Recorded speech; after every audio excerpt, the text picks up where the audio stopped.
Bonjour à tout le monde. Je vous propose d'ouvrir sans tarder cette agora qui est consacrée au SSR de demain. Pour ce qui me concerne, je suis Philippe Soulier, je travaille à la FHF Île-de-France et je suis le délégué régional de la FHF Île-de-France. Notre agora est consacrée au SSR de demain. En effet, le SSR continue de bouger. Ceux de ma génération avaient connu le moyen séjour, d'autres peut-être la convalescence. Aujourd'hui, on est à l'heure du SSR, un secteur donc beaucoup plus dynamique. Il continue de bouger tous azimuts. Il bouge dans ses murs, il bouge en dehors de ses murs, il bouge à tout âge, j'ai envie de dire, de 7 à 77 ans, donc au niveau de la pédiatrie, au niveau de la gériatrie. Il bouge également dans ses relations avec le MCO. Et donc pendant ces 45 minutes qu'on va passer ensemble, on va essayer de cerner les contours de ce SSR de demain. Alors pour ce faire, je suis entouré de monsieur le docteur Sanson, qui est à ma droite, donc qui travaille au centre hospitalier de Versailles, donc au service SSR. Ensuite, d'une madame le docteur Vautrin, qui travaille à l'hôpital du Vexin, et qui est venu, qui est praticien hospitalier, et qui est venu accompagné de deux cadres, donc Jean-Marie Dromard, d'une part, et d'autre part Jean-Claude Garino, donc cadre de rééducation. Voilà. Alors ma première question sera pour vous, docteur Vautrin. On a parlé de ce qui était dans les murs, de ce qui était en dehors des murs. Finalement, le SSR de demain, vous le voyez localisé à quel endroit ? À la fois dans les murs et hors les murs. Donc je vous remercie de cette invitation à parler un petit peu d'une organisation originale et nouvelle qu'on va mettre en place, où dans les SSR sur les activités neurologiques et orthopédiques, le projet est d'établir à chaque fois pour la spécialité toutes les formes d'hospitalisation, en partant de l'hospitalisation complète, l'hôpital de semaine, l'hôpital de jour, tout ça sur un même plateau avec une continuité des équipes à la fois médicales et soignantes pour accompagner le parcours du patient tout au long de son parcours, depuis son arrivée, par exemple après un accident vasculaire cérébral, jusqu'au plus proche du retour au domicile avec une continuité des équipes soignantes. Et donc ces deux plateaux-là, nous l'établissons aussi bien pour les pathologies neurologiques que pour les pathologies orthopédiques, avec cette déclinaison, et de manière à ce que les alternatives à l'hospitalisation prennent toute leur place tout de suite au décours et sans rupture entre une hospitalisation complète et une alternative qui est découplée de l'hospitalisation complète. Voilà. Donc c'est... Est-ce que vos cadres voulaient compléter ou non, pas pour l'instant. Okay. On passe peut-être la parole, cette première prise de parole au docteur Vautrin. Est-ce que notre SSR de demain, Sanson, pardon, j'avais une chanson de. Est-ce que notre SSR de demain, il concerne également la gériatrie, dans quelle mesure, docteur Alors, Sanson? Oui, moi je suis proche de l'âge de mes patients bientôt, je suis proche de la retraite. Et donc du coup j'ai fait l'essentiel de ma carrière sur des SSR. J'ai vu quand même le paysage du SSR en Géronto considérablement se modifier. Comme vous disiez avant, le SSR c'était de la convalescence, bon, le schéma était assez simple, de l'hospice complète.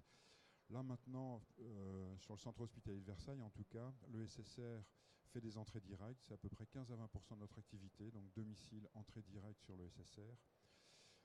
On va prendre les patients de MCO, ça c'est l'activité classique, mais je dirais que maintenant les patients qui passent en SSR Géronto sont quand même beaucoup plus lourds que ce que j'avais connu au début. On voit plus de prothèses programmées, de choses comme ça, c'est vraiment de la polypathologie lourde. Et puis on s'est ouvert vers l'extérieur. Alors je dirais que le paysage est un peu à la française. On aime bien faire compliqué quand on pourrait faire simple. Moi sur le SSR où j'exerce, nous avons des équipes mobiles SSR, expérimentales pour 2 ans, financement non pérenne. Nous avons un réseau de santé. Nous avons une Maya et un CLIC qui intervient également au domicile. Nous avons un hôpital de jour de type SSR, un hôpital de jour, bon, alors, MCO, ça je ne vais pas en parler puisque ce n'est pas le sujet du débat. Et donc du coup, pour clarifier un petit peu le paysage, qui se rend au domicile? Est-ce que c'est nous? Parce que nous sortons, donc l'équipe de SSR d'hospitalisation complète et puis d'hôpital de jour sort faire des évaluations à domicile. Maintenant, on a un financement pour les équipes expérimentales mobiles SSR. Nous avons le réseau. Et donc, du coup, toute notre effort maintenant, c'est de simplifier un petit peu le dispositif, de savoir qui fait quoi, quelles sont les missions, pour quels patients. J'avoue que là, on a quelques mois devant nous de clarification à venir.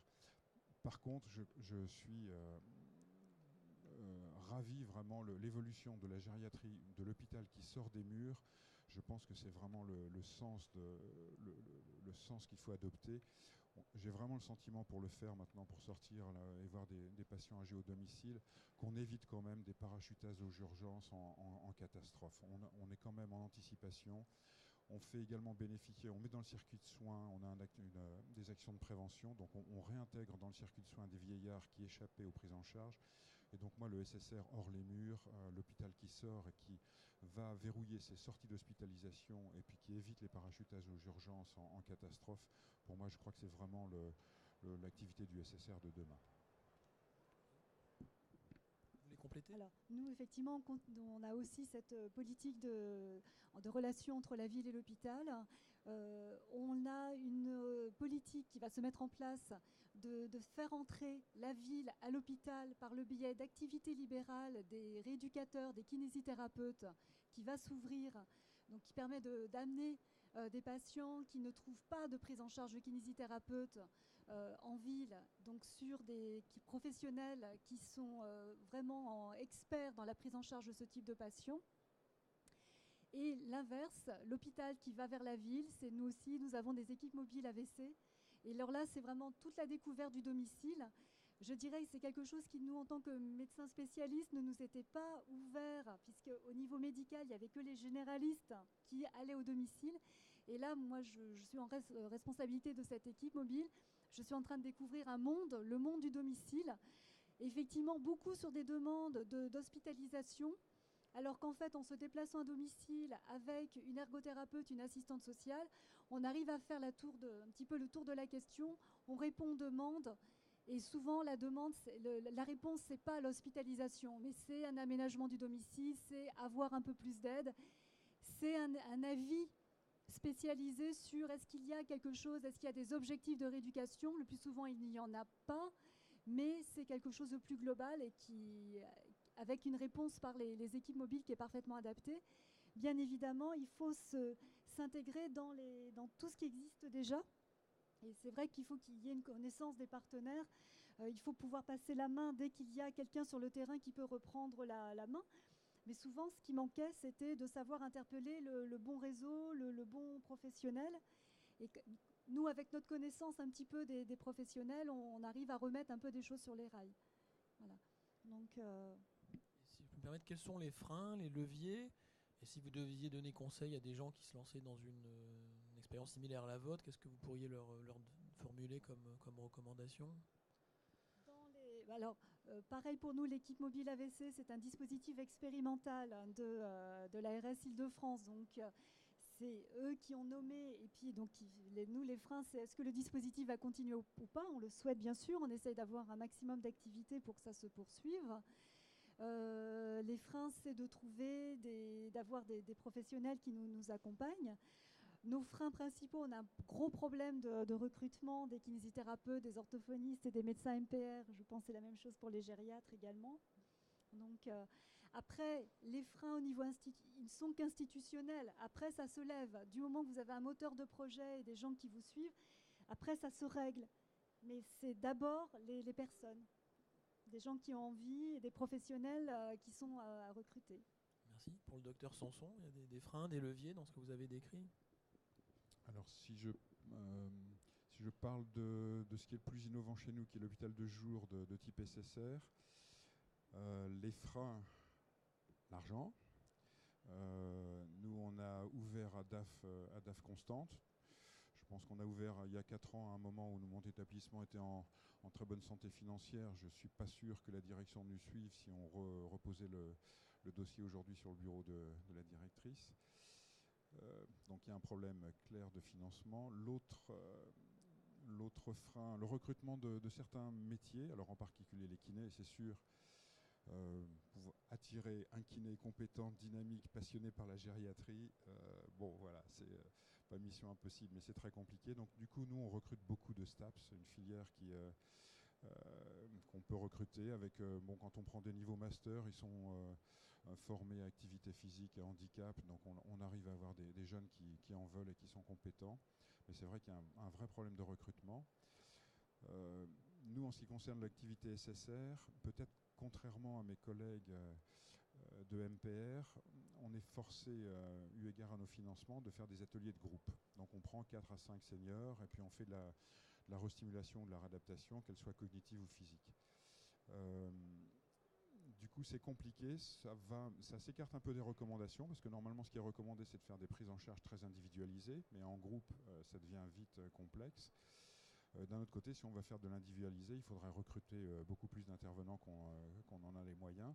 Et donc ça, c'est un frein réel à notre activité, en tout cas en hôpital de jour SSR. Ouais, une question. Est-ce que vous pourriez vous présenter, s'il vous plaît, avant de poser votre question, qui est de la bienvenue? Bonjour, donc je suis cadre de rééducation. Par rapport à ce que vous décrivez, l'espoir. Par rapport à ce que vous décrivez, notamment le fait, entre guillemets, de remplacer des kinés par des APA, comment vous faites avec le décret de 2008 qui dit que les APA ne comptent pas dans le nombre de thérapeutes devant intervenir auprès du patient?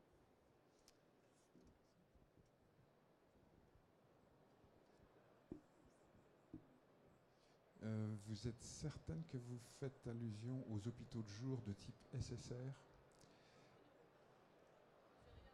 Moi, j'ai présenté le projet aux tutelles, on ne m'a pas opposé ça. Par contre, il faut que nos STAPS travaillent sous la responsabilité d'un kiné. Donc dans la maison, on a un kiné qui est sur le côté hospice complète, qui vient superviser les programmes de réadaptation de nos STAPS. Et c'est passé. Par contre, dans la fonction publique, moi, les difficultés que j'ai eues, c'est le recrutement purement administratif. C'est des nouveaux métiers qui sont inconnus de nos administrations. Pour faire les contrats de travail, c'est souvent pas si simple que ça, parce que la fonction publique n'est pas encore bien rodée à ces recrutements qui sont pas encore, qui tombent pas dans une grille bien déterminée. Les STAPS, à ma connaissance, n'existent pas dans la grille d'échelon de la fonction publique. Donc là, il y a souvent ça couine un petit peu, quoi.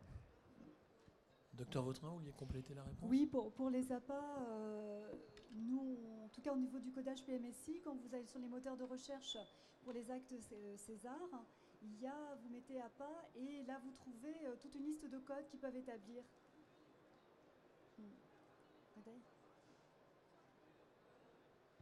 Prenez le micro. Et je vais parler pour ce qui nous concerne. Nous, on fait locaux neuro. On peut coder les actes APA, sauf que pour qu'un patient puisse intégrer la structure, en locaux, il faut qu'il ait 2 prises en charge par jour par 2 intervenants différents sur 2 disciplines différentes. Par exemple, on ne peut pas imaginer un patient qui ait une séance de kiné le matin, une l'après-midi. Il faut un autre intervenant.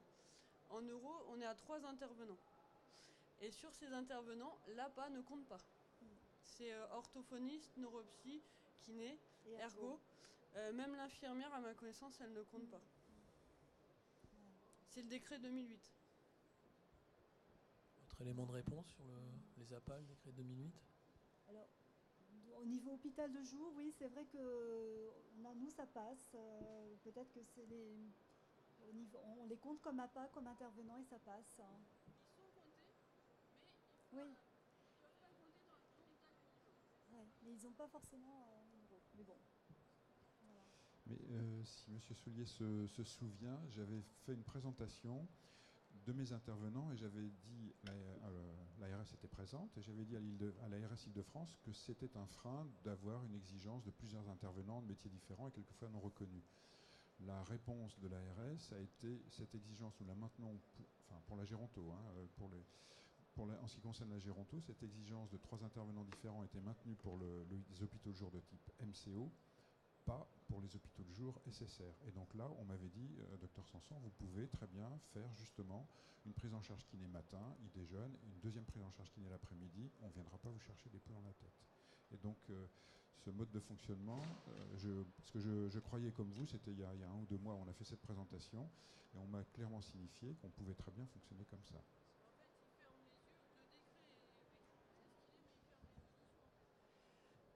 Est-ce qu'il y a une autre question, puisqu'on a ouvert les questions?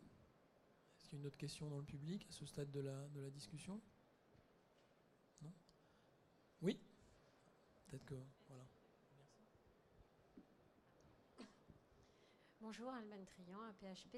Je voulais savoir quelle différence vous faisiez entre les missions d'une équipe mobile SSR AVC par exemple et les équipes d'évaluation de la MDPH. Enfin, voilà. Enfin, pour moi, comme ça se ressemble beaucoup. Et qu'est-ce qui fait que ce sont des équipes différentes? Oui, c'est tout à fait une bonne question. Donc, alors, les équipes d'évaluation de la MDPH, en général, ne comprennent pas d'assistance sociale. Et il y a essentiellement, en tout cas au domicile, alors pas systématique, j'avais pas vu. Bon. Les équipes mobiles AVC, ce qui est différent des équipes mobiles SSR, sont d'un dispositif expérimental, donc qui est en cours d'expérimentation. On va au domicile de gens qui ne relèvent pas forcément de la MDPH. Par exemple, les personnes âgées ne pourront pas solliciter la MDPH. Donc c'est vrai qu'il y a des équipes d'évaluation, notamment par le Conseil général, quand l'APA se met également en place. La plus-value, entre guillemets, c'est le fait qu'il y ait un médecin MPR qui se déplace à domicile. Voilà, ça c'est vraiment la grosse différence par rapport aux autres. Bien évidemment, si on voit que l'équipe de la MDPH va être sollicitée, on remet en main et on essaie simplement de remettre sur les rails quelque chose où il y a des besoins. Dès que quelqu'un peut faire le travail de manière générale, on remet en place. Voilà. Et pour les équipes SSR, c'est différent. Alors, moi je trouve votre question excellente. Ce que j'évoquais, c'est la complexité des dispositifs. Alors moi pour la MDPH c'est simple, plus de 65 ans. Mais par exemple sur l'organisation qui s'est mise en place sur Versailles, nous avons les équipes mobiles AVC, je crois sans limite d'âge, qui nous viennent de Garches. Nous avons nos équipes mobiles SSR sur le même territoire, pour les moins de 65 ans, MDPH. Nous, on a l'équivalent après des MAIA et des coordinations gérontaux, plus les réseaux. Donc la solution après, c'est vraiment... Alors on se connaît très bien sur le secteur, donc il faut faire des réunions et puis redéfinir un petit peu pour essayer d'éviter des doublons, parce que les patients n'y comprennent plus rien. Et le pire, je trouve, ce sont nos collègues médecins traitants qui ne savent plus qui appeler, quoi. Donc... Là où j'exerce, on a eu de la chance, on a réussi à se diriger vers un guichet unique. Donc du coup, on a à peu près 1 ou 2 numéros de téléphone et puis c'est nous qui faisons le tri. Mais tous les secteurs ne sont pas avec un seul numéro. Et ça devient vraiment très compliqué pour les médecins traitants. Hein. Qui appeler pour un patient de 66 ans qui a fait un AVC mais qui par ailleurs présente des troubles cognitifs? Voilà, on ne sait plus. Mais la solution, je pense, c'est que sur le terrain, nous professionnels, on se réunisse, on se connaisse bien et puis on se partage un petit peu les tâches clairement. Hein. Oui, Sandra, tu voulais poser une question avec le micro? Parce qu'on n'entend pas. Donc, docteur Sandra Gomez, FHF, c'était juste pour savoir si dans vos établissements, vous aviez aussi eu l'opportunité ou si vous aviez créé des liens avec l'HAD. Est-ce que vous déplaciez, surtout les médecins MPR, se déplacent dans le cadre de l'HAD ou dans le cadre, bien sûr, de consultations avancées en EHPAD, notamment, et pour éviter que de l'EHPAD ils reviennent en SSR, alors qu'on vient juste de les renvoyer en EHPAD. Et comment vous vous articuliez, quand vous disiez comment interpeller le bon réseau, le bon professionnel? Ça, c'est sûr que c'est un casse-tête chinois, oui. Quels sont vos liens et comment vous créez ce lien ville-hôpital avec le médecin traitant, puisque vous vous déplacez au domicile, donc vous découvrez le domicile. C'est la particularité des médecins traitants, et effectivement, quand on les sollicite, ils sont aussi capables de nous dire des choses sur ce qui se passe à domicile, sans même qu'on y aille forcément au domicile. Mais comment vous interagissez avec eux dans vos 2 établissements? Pour ce qui est des équipes mobiles AVC, s'il y a besoin d'HAD, de toute façon, tout se fait en lien avec le médecin traitant qui est informé. On peut solliciter l'HAD, pour nous, qui est sur notre territoire, qui est une HAD privée, et qui est sollicitée selon certains critères, qui regarde si les critères sont remplis pour se mettre en place. Nous, au niveau des équipes mobiles AVC, on intervient aussi bien au domicile qu'au substitut de domicile. On intervient également en EHPAD, on peut intervenir dans les masses. Voilà, c'est tout ce qui est domicile ou substitut de domicile. Et bien évidemment, le médecin traitant est informé. Et quand on va dans les EHPAD, les MAS, les USLD, les médecins référents sont informés et puis sont présents en général. Et ils sont très demandeurs mais des tas de renseignements sur tout ce qui tourne autour du handicap.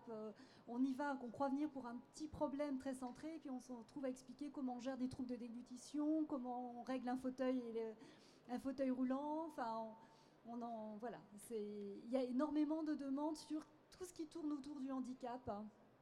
Voilà. Donc, et l'HAD peut se mettre en place au sein d'une EHPAD aussi, théoriquement. Voilà. Voilà. Moi, de mon côté, alors de notre côté, le HAD, bonne question, chantier à venir, je dirais. Maillon faible, on n'a pas assez travaillé, c'est santé-service, notre HAD. Sur les EHPAD, là, le paysage est plus simple. Le réseau Géron. Alors, sur le sud des Yvelines, l'ARS a mis la pression pour que les réseaux fusionnent. Donc, nous avions des réseaux gérontaux, nous avions un réseau onco, un réseau de soins palliatifs et soins de support. Et donc, l'ARS nous a mis une pression certaine pour qu'on fusionne. Et donc, la fusion a été acquise. Donc, tout le sud du département, ce n'est plus qu'un zéro. Zéro, ça, c'est les finances. Un réseau, pardon, qui va être plurithématique, avec 3 thématiques. Donc, ça, c'est fait. L'avantage, c'est qu'on a la fusion des réseaux a entraîné un seul outil de descriptif des patients. Donc, on a une base de données, toute l'observation des patients pour les 3 réseaux sur tout le département est là-dedans. Quand les équipes mobiles SSR sont arrivées, il nous fallait un outil informatique. On a proposé que ce soit le même que celui des réseaux. Donc déjà, on constitue une base dans laquelle les médecins traitants pourront avoir accès. Ce qui nous manque, par exemple, je pense que dans 10 ans, à mon avis, ça n'existera plus. Les réseaux de santé et les équipes mobiles n'ont pas accès aux bases de données patients de l'hôpital. Moi, tous les jours, quand je reçois un patient au domicile, je me mets sur la base de l'hôpital André Mignot. J'ai toutes les antériorités, toutes les consultations, tous les comptes rendus, voilà. Dès que je sors à l'extérieur, je ne peux plus avoir ça. Ça, je pense que ça ne va pas durer. Il faut, quand on soit au domicile d'un patient, on puisse avoir sur les gros établissements et puis les établissements moyens toutes les antériorités, parce que vraiment, ça simplifie la tâche. On fait des économies, on évite des doublons, on voit qu'il est venu 18 fois aux urgences, donc ça éclaircit quand même le paysage. Alors, pour revenir sur votre question aussi sur les EHPAD, là, nous, on a simplifié la tâche. Quand il y a une évaluation géronto ou onco, par exemple, le réseau va y aller. Par contre, là où on est assez incompétent, nous, gériatres, on manque de compétences, c'est dans la prescription d'aides techniques un peu lourdes, spécialisées. Et donc là, du coup, dès qu'on va sentir qu'il faut une prescription d'aide technique ou bien d'appareillage qui soit un petit peu plus compliqué, ce sera les équipes mobiles SSR, MPR qui vont venir nous donner un coup de main. Donc là, sur les EHPAD, le partage des rôles est assez facile. Merci. Moi, j'aimerais m'adresser aux 2 cadres qui nous font plaisir d'être à la tribune. Monsieur Dromard ou Monsieur Garino, ces évolutions qu'on décrit, j'imagine que vous êtes à la manœuvre. Comment vous les vivez? Comment vous les accompagnez? Alors, sur les 2 problématiques, la première, c'est l'équipe mobile AVC. Alors déjà, nos ergothérapeutes ont des compétences et avaient des compétences, ils les ont toujours par l'intermédiaire des visites à domicile pour les hospitalisations classiques. Par contre, notre équipe d'ergo, en tout cas, est très volontaire sur cette nouvelle approche, parce qu'en fait, il s'insinue directement ou il pénètre directement l'univers du patient sans que la structure hospitalière soit passée avant. Donc c'est encore plus revalorisant pour eux, puisque nous, au sein de l'équipe mobile AVC, on a, comme l'a dit le docteur Vautrin, une ergo et une assistante sociale. L'assistante sociale, c'est autre chose. Donc les ergothérapeutes sont très très motivés, impliqués dans cette nouvelle création d'équipe mobile, ça c'est sûr. Donc moi j'ai pas de difficulté à trouver des candidats et candidates pour faire partie de l'équipe mobile. J'en ai même trop par rapport à l'équipe. Voilà. Ensuite sur la problématique des kinésithérapeutes, c'est une problématique quotidienne pour moi de recruter. Effectivement, le recrutement des kinésithérapeutes dans la fonction publique hospitalière, je dirais à cause des grilles de rémunération, est plus que compliqué. Voilà. Donc aujourd'hui, pour être franc, on recrute des kinésithérapeutes avec autorisation d'exercice, bien sûr, mais étrangers. Roumains, espagnols, polonais. Alors, après, en termes de compétences, je ne me positionnerai pas ici. Donc on arrive à effectivement pouvoir recruter au moins pour un certain temps ce type de professionnels. Après, effectivement, une solution que nous on a trouvée, c'est de d'offrir aux kinésithérapeutes une activité libérale, comme dans certains centres privés. Alors je crois que pour la fonction publique, alors ça a été un petit peu compliqué au niveau de la démarche pour essayer d'obtenir ceci, mais on y arrive, et on y est arrivé. C'est-à-dire qu'aujourd'hui, alors on privilégie les kinésithérapeutes présents afin qu'ils aient un exercice libéral en dehors de leurs heures de travail. Voilà, et on leur offre tout le plateau technique, moyennant une convention et moyennant aussi une redevance. Voilà, donc on espère fidéliser sur plusieurs années ces équipes, mais également permettre aux patients qui sortent de chez nous et qui ont du mal à trouver des kinésithérapeutes libéraux. Les délais, j'ai fait une petite enquête comme ça tout à fait informelle sur les délais pour un patient pour trouver un kinésithérapeute. Pour nous, en nord-ouest de l'Île-de-France, c'est entre 3 et 6 semaines. Hein. C'est-à-dire que si le patient n'anticipe pas bien avant sa sortie le contact avec un kinésithérapeute libéral, il a bien du mal à trouver. Et même, on est amené à prolonger les séjours afin que nos patients puissent, à leur sortie, pour qu'ils puissent avoir une prise en charge kinésithérapique. Voilà. L'orthophonie, c'est un peu pareil aussi. Voilà, ce sont deux professions qu'il est très difficile de recruter. Voilà ce que je peux dire. Alors je dirais que le rôle du cadre de l'hôpital de l'hôpital de semaine, parce qu'en même temps je suis cadre hôpital de semaine, hôpital de jour, et celui de l'équipe mobile AVC, pour le moment, il est très insignifiant. Parce que mon rôle, c'est de mettre à disposition des équipes du matériel. Voilà, donc une fois que ça s'est rempli, j'ai pas grand-chose à faire. Alors je sers de temps en temps de boîte aux lettres, de boîte email, et puis de messagerie, voilà, c'est à peu près tout. Mais ça va probablement venir dans le temps, parce que c'est un dispositif qui s'est mis en place il y a 2 mois. Ouais, un petit peu plus, mais qui est très effectif dans son fonctionnement depuis peu de temps. Donc il va y avoir un suivi des patients à assurer. Et là, je pense que le cadre aura peut-être un petit peu plus de rôle. Pour le moment, c'est plus la secrétaire qui intervient.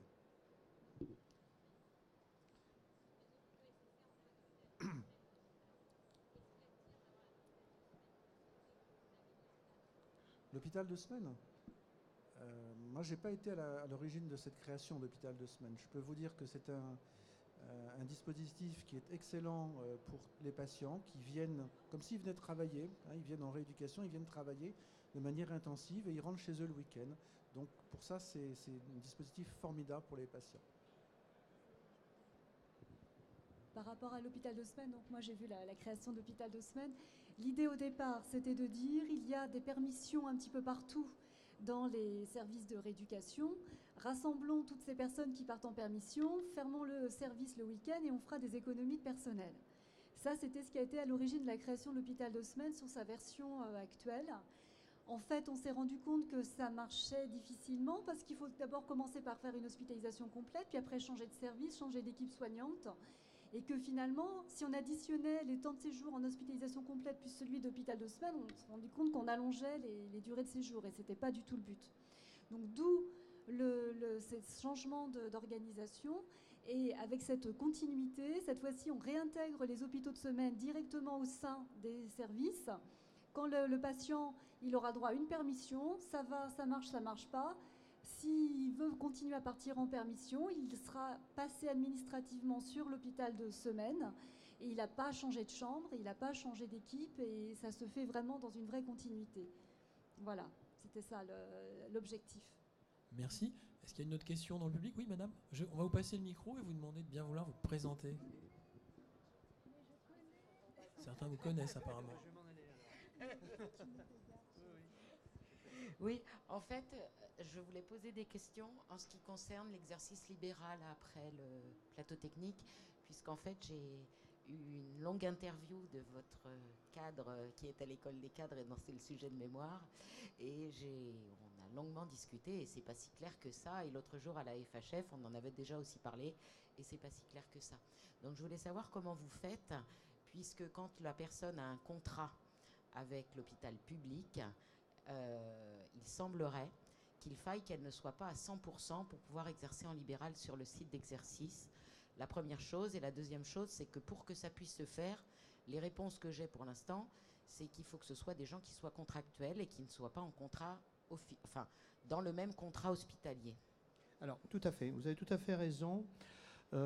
Pour un titulaire de la fonction publique, c'est, je pense, quasiment impossible, à temps plein en plus. Par contre, pour les contractuels, CDI en particulier, il y a une possibilité, ça on est sûr, puisqu'on a interpellé l'HAS, on a interpellé le Conseil de l'Ordre également, puisque le Conseil de l'Ordre a évidemment son mot à dire. Et au 95, c'est pas rien. Voilà, et 95, mais je ne ferai pas de commentaires sur le Conseil de l'Ordre, du 95 en particulier. Voilà, donc nous, on a l'aval de ces institutions.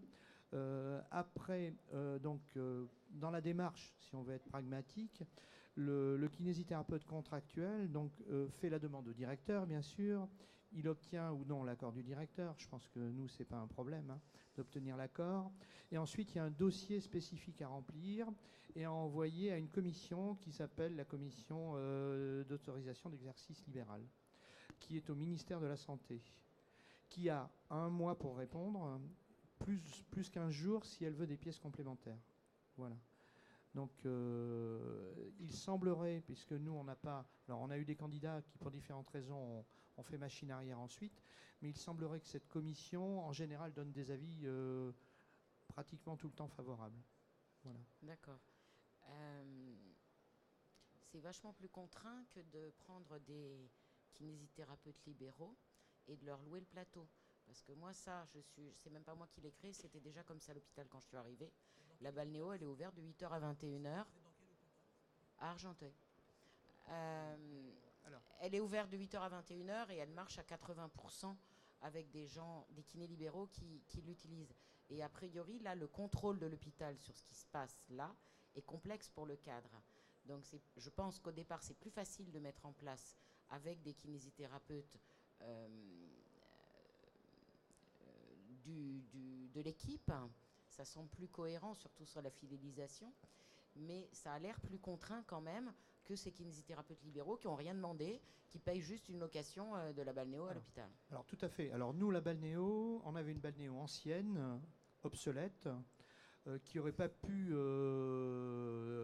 tourner sur ces créneaux horaires-là. Elle nous aurait lâchés. Depuis moins d'un mois, la nôtre ne va pas nous lâcher, depuis moins d'un mois, depuis le 4 mai exactement, on a donc ouvert une nouvelle balnéo. En termes de moyens, on ne nous a pas alloué les moyens des kinésithérapeutes au sein de l'équipe pour pouvoir faire tourner cette balnéo toute la journée.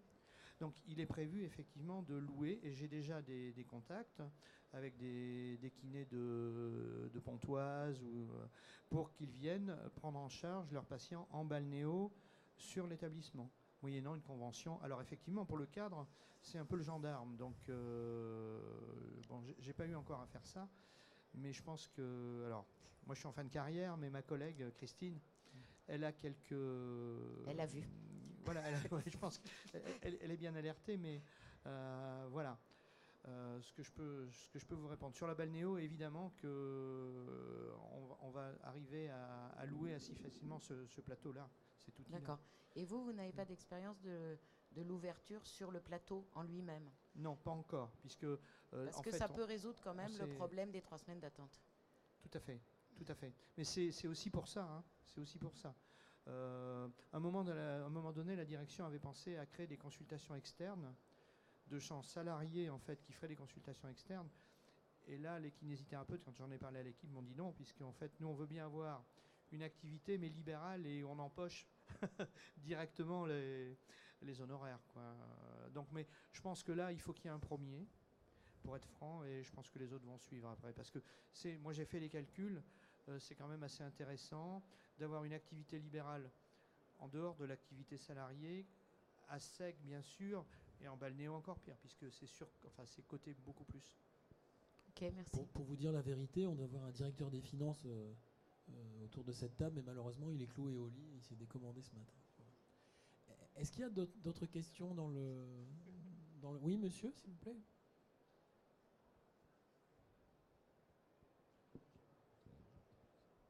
Claude Coterlas, hôpitaux du Bassin-Neto. Question sur le SSR gériatrique. Vous avez indiqué tout à l'heure que vous aviez 30% de votre file active qui venait en entrée directe. Quels sont les profils et quel sont le circuit qui est utilisé? Non, c'était 15 à 20. 15 à 20. 30%, c'est trop. Ça oscille d'une année sur l'autre. Au maximum, on est monté à 20. Là, je parlais du SSR hospitalisation complète, hein, pas en hôpital de jour. Les entrées directes, on avait une incitation en hospitalisation complète SSR à faire des entrées directes. Bah, alors, votre question, c'est quoi? D'où viennent les patients, c'est ça? L'adressage?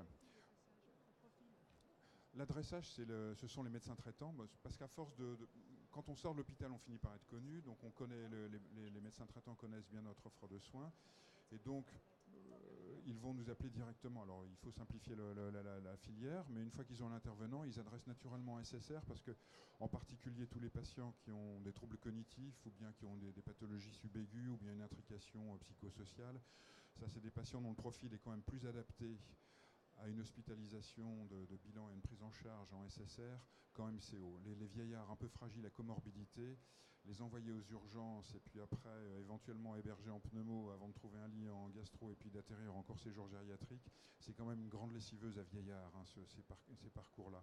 Donc quand on a des patients qui sont en situation de fragilité, qui n'ont pas une monopathologie aiguë qui justifierait un MCO classique, ces patients-là, on leur place en SSR hospice complète. En 15 jours, on fait un bilan, on met en place toutes les aides financières, sociales, on revoit les traitements.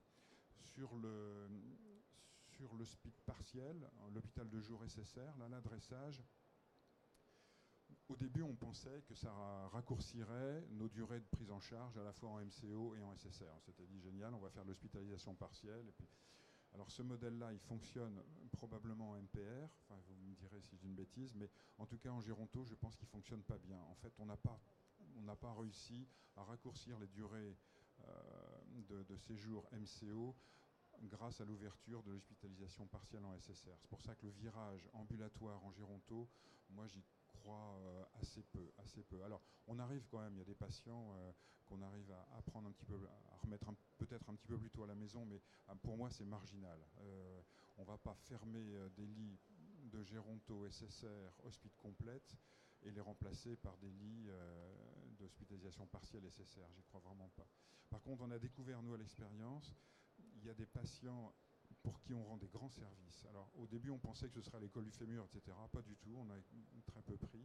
Par contre, la typologie des patients, ça va, et les Alzheimer, on y croyait beaucoup. En fait, c'est assez compliqué de faire de la réadaptation en groupe. Par contre, les patients qu'on a découverts, les Parkinsoniens, alors eux, ils sont ravis parce qu'en ville, c'est un parcours du combattant. Donc, quand on peut leur offrir une prise en charge multifacette, orthophoniste, diététicienne, kiné, etc., ils sont ravis parce qu'on leur rassemble tout. Donc les kinés, c'est vraiment, je pense, une très bonne indication. Les insuffisants cardiaques aussi, qui commencent à avoir du mal à se rééduquer. Les insuffisants respiratoires. Et puis après, les shooters, enfin tout ce qui est assez classique en géronto, mais parking. Et puis le post-AVC. La consolidation des AVC chez le senior en hospitalisation partielle, moi je trouve que c'est vraiment une bonne indication parce qu'ils ont du mal à trouver de la kiné qui soit suffisamment à la fois fréquente et puis en durée. Hein. Les kinés qui se déplacent au domicile sont forcés de travailler vite, enfin travaillent vite en tout cas, et donc c'est assez inadapté aux prises en charge géronto, tandis qu'en hospice complète, en hôpital de jour, là on arrive vraiment à donner un petit peu de temps au temps et à consolider des résultats. Moi, l'expérience que j'ai de l'hôpital de jour SSR, maintenant on a 4 ans de recul, c'est qu'on consolide quand même les maintiens en domicile. Avec le recul, on a à peu près 450 patients. On a très peu de réhospitalisation. On a moins de 5% de réhospitalisation via les urgences. Donc on a l'impression quand même que c'est une activité qui consolide le maintien en domicile, qui est une activité de prévention qui rend service à une certaine patientèle. Après, il faut la financer et c'est une autre paire de manches. Pardon, j'étais un peu long. Sur les admissions directes en SSR, nous en avons justement qui concernent plus spécifiquement l'hôpital de semaine, avec une file active sur des patients atteints de sclérose en plaques et qui viennent pour des séjours de réentraînement à l'effort, de remise à l'activité physique, sur des gens qui peuvent avoir même des EDSS assez élevés, ça peut aller jusqu'à des gens très dépendants, et qui tirent vraiment un bénéfice d'un séjour de 4 à 6 semaines maximum en hôpital de semaine. Et nous souhaitons conserver cette patientèle dans le cadre de l'intégration de l'hôpital d'Haussmann dans le soin de suite neurologique. Après, dans notre nouveau projet, on développe également un hôpital de jour de soins de suite neurologique où, par rapport à un hôpital de jour de MPR classique, on va être amené à prendre des gens dépendants qui normalement ne trouvaient pas leur place en hôpital de jour parce que souvent il n'y avait pas de personnel pour prendre en charge l'incontinence, pour faire manger si les gens ont besoin. Et donc c'était des gens qui de fait se trouvaient exclus de prise en charge de type alternative à l'hospitalisation. Et donc cet hôpital de jour spécifiquement neurologique va pouvoir prendre en charge des patients qui normalement étaient exclus d'un hôpital de jour classique, même de MPR en SSR. Merci. Peut-être une dernière question, puisque l'heure tourne hélas, c'est passionnant, mais une dernière question.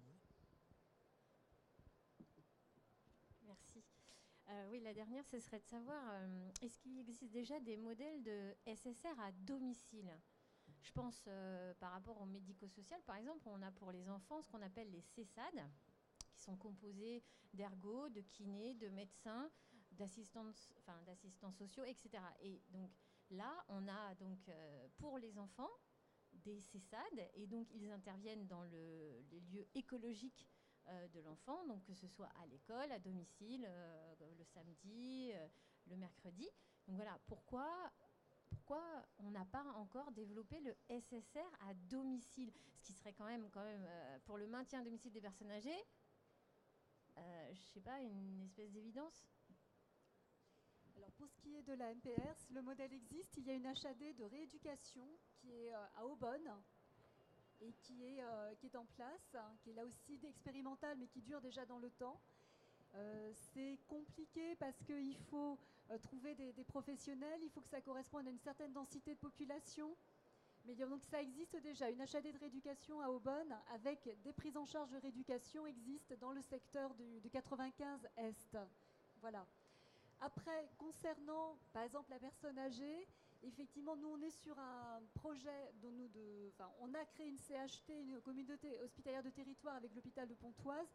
Et dedans, il y a un projet de créer une HAD de territoire qui ne sera pas une HAD de rééducation parce qu'il y a une trop grande pénurie de professionnels, que vous savez que dans l'HAD, il y a un prix de journée et que si le kinésithérapeute ne se déplace pas au domicile, il faut l'envoyer en ambulance chez le kinésithérapeute et là, ça dépasse le prix de journée de l'HAD, qui est de 190 € par jour. Donc, mais on est sur l'idée de consolider l'HAD de territoire en faisant appel à l'HAD pour des gens qui vont...